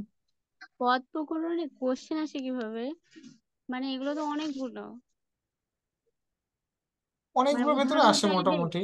উদাহরণ দিয়ে বলবে যেটা কোন অব্যয় বা কোন হ্যাঁ হ্যাঁ পদ। হ্যাঁ হ্যাঁ হ্যাঁ, যেমন ধরেন যে সর্বনামের ক্ষেত্রে দেখা যায় যে আপনার হলো কি যে এখানে যেমন ধরেন সকল সব এগুলো কোন ধরনের কোন অর্থ জ্ঞাপনে হলো গিয়ে সর্বনাম। সংযোগ এই নিচের যিনি যারা কোন অর্থ জ্ঞাপনে হলো গিয়ে সর্বনাম। এটা বিসিএস এ কম, অন্য জবে বেশি আসে, বাট আসে। ঠিক আছে, যেমন সাপেক্ষ, কিরকম সাপেক্ষ, কি বলে, যদি, তবে, এগুলো সাপেক্ষ সর্বনাম। ঠিক আছে, যদি তুমি আসো তবে আমি যাব। ঠিক আছে, তারপর যত, তত, যত গর্জে তত বর্ষে না। তারপর যা ভাব, যা করেছি তাই ভালো, যা তা, এরকম। ঠিক আছে, এগুলো হলো সাপেক্ষ সর্বনাম। আর বাকিগুলো যে এরকম আছে ব্যতিহারিক, নিজে নিজে, আপনা আপনি, আপসে, পরস্পর। সংযোগমূলক কিরকম আছে, যেমন যে, যিনি, যারা, যাহারা, এগুলো। দূরত্ব, ওই, ওই সব, সামীপ্য, এই, এরা, ইনি, এই টাইপের গুলো। ঠিক আছে, আর অনির্দিষ্ট কাপড়কে যেমন আমি, কোনো, কেউ, কিছু, কোথাও, এই টাইপের। সিম্পল। মানে এখন সত্যি কথা বলতে কি, এগুলো খুবই বেশিরভাগ মুখস্থ আপনার মনে হয়েছে। থাকবে না। হ্যাঁ, বেশিরভাগ আপনার মনে, আপনি কিছু কিছু ট্রিক অ্যাপ্লাই করেন, যেমন আমার এখানে যেগুলো মার্ক করা আছে দেখেন, এগুলো একটু ভুলা ইজিয়ার। যেমন ধরেন দূরত্ব বাচক, ওই, ওই সব আপনি ভুলবেন না, এটা দূরত্ব বোঝাচ্ছে। প্রশ্ন, কে, কি, ভুলবেন না, এটা মনে থাকবে। ব্যতিহারিকটা হুম। ভুলে যাবেন। ব্যতিহারিক বলতে কি বোঝেন, ব্যতিহারিক বলতে মানে একই জিনিস বারবার রিপিট হবে, নিজে নিজে, আপনা আপনি, আপসে, এরকম হলো ব্যতিহারিক। সংযোগ কি, যে, যিনি, যারা, যাহারা, এগুলো হলো সংযোগ জ্ঞাপক। সাকুল্য জ্ঞাপক এরকম, সব, সকল, সমুদায়, এরকম হলো গিয়ে সাকুল্য জ্ঞাপক। এই কয়টা আপনি ভুলে যেতে পারেন, এই জন্য এটা দাগানো। সেম জিনিসের আগেরটা তো ছিল, দেখেন। সম্মতি প্রকাশে আলবত, আলবত কি প্রকাশে ব্যবহৃত হয় ভুলে যেতে পারতেন। সম্ভাবনায় কোনটা, এটা আপনি ভুলে, ওগো, এটা সম্বোধন, এটা বুঝে যাচ্ছে, এই জন্য এটা দাগানো ছিল না। ঠিক আছে, এইভাবে আর কি। তো যাই হোক, আপনারা এইভাবে একটু দেখতে পারেন ফাঁকা টাইমে, যে এই কি বলে, কোন পদটা কি হিসেবে ব্যবহৃত হয়। এই তো মোটামুটি, এর বাইরে আর তেমন কিছু নাই।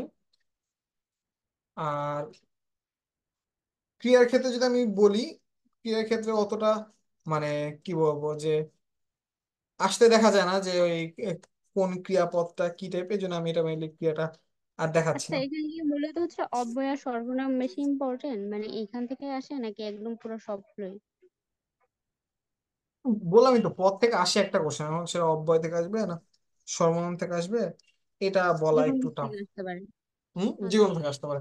তবে এইগুলো আসা টাফ, মানে যে এরকম মানে কি বলে ওই, একদম এক্স্যাক্টলি, যেমন ধরেন যে আমি যদি আসি, মানে এক্স্যাক্টলি যদি দেখা যায় যে এই কি বলবো, যে এইগুলো থেকে মোটামুটি আসে, বাট তার মানে এই না যে একদম এখান থেকে এক্স্যাক্টলি দিবে যে হ্যাঁ এটা কোন অব্যয়। হ্যাঁ, তবে হ্যাঁ, অনন্য অব্যয়টা আসে, এটা আসে, এটা আসে। এই নিচে এটি না, কোন আসলে টাইপের অব্যয়, কারণ অনেকগুলো বাকিগুলো তো তো আপনি বোঝা যায়, জিজ্ঞাসা। সম্বন্ধ বোঝা যায়, অনুসর্গটা বোঝা যায়, ধনাত্মক বোঝা যায়। অনন্য এটা কোন টাইপের, এটা বোঝা যায় না। আর অনন্য তো অনেক ক্যাটাগরি আছে, দেখতেই পাচ্ছেন। হুম, আচ্ছা। ঠিক আছে, এবার তাহলে পদ, বাক্য আর ধ্বনি, এই তিনটা রিলেটেড কার কোনো কোশ্চেন?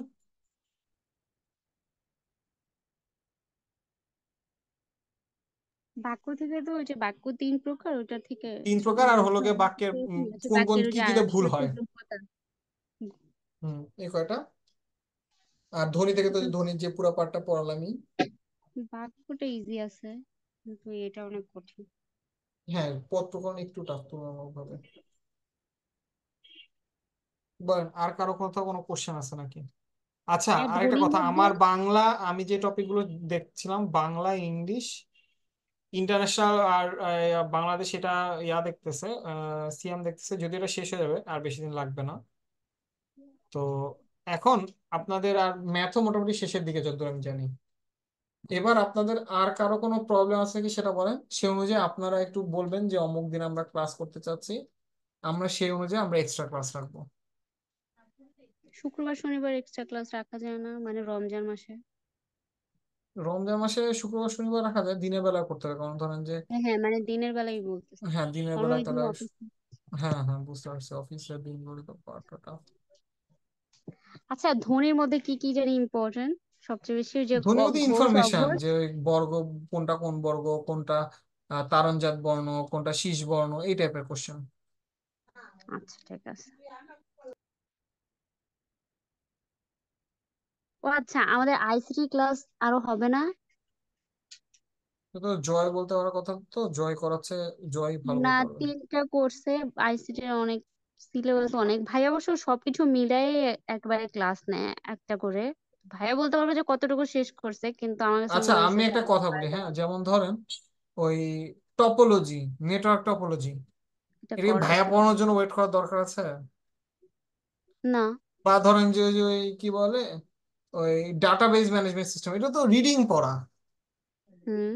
রিডিংটা আপনারা পড়ে ফেলেন, যেগুলো বুঝানো জিনিস আছে যেমন লজিক গেট, হ্যাঁ, তারপর আছে হলো গিয়ে নাম্বার সিস্টেম, তারপর ধরেন যে হুম। ফ্লো চার্ট টাইপের যদি কিছু থাকে, ফ্লো চার্ট যদিও লাগে না, বাট লজিক গেট আর হলো গিয়ে নাম্বার সিস্টেম, এই দুটো লাগে। এগুলো না ও হুম। দেখিয়ে দিচ্ছে। ওই কি বলে ব্লুটুথ IEEE নাম্বার কত, 11 না 16, এটা তো ওর পড়ানোর কিছু না, এটা একটু আপনারা দেখে নিলাম ফাঁকা টাইমে, তাই আচ্ছা। না? ICT এর যেটা হলো গিয়া মানে টেকনোলজি পার্টটা, হ্যাঁ, হুম।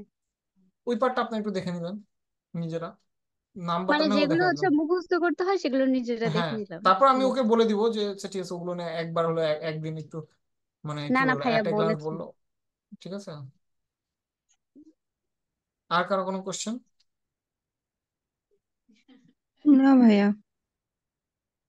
ওকে, তাইলে আমার বাংলা ক্লাস শেষ করলাম আমি, তাহলে এরপরে শুক্র শনি তার মানে রোজা কি শনি, বাংলা পুরা সিলেবাস শেষ? বাংলা হচ্ছে সাহিত্য বাংলা ফুল পার্ট শেষ শেষ, হয়েছে।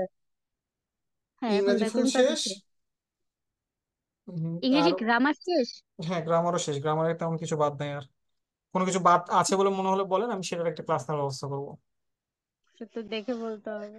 একটু দেখেন আর নিজেরা প্র্যাকটিস করেন, তাহলে একটা আইডিয়া পাবেন, বেস্ট হয় ওটা। এখন আপনি নিশ্চয়ই আমাকে বলবেন না যে অ্যাপ্রোপ্রিয়েট প্রিপোজিশনের ক্লাস নেওয়া হয় না, ইডিয়মস ফ্রেজের ক্লাস, এটা তো অ্যাকচুয়ালি নিয়ে কিন্তু লাভ করতে পারবো না আমি, ওটা নিজে পড়তে হবে অ্যাকচুয়ালি। ঠিক আছে, অ্যাপ্রোপ্রিয়েট প্রিপোজিশন, ইডিয়মস ফ্রেজ, তারপর পারিভাষিক শব্দ, এক কথায় প্রকাশ, এগুলো নিজে পড়তে হবে। বোঝা গেছে, এগুলো কোনো সাজেশন হয় না, কোনো কমন ফেলা যায় না, কিছুই না। বলেন,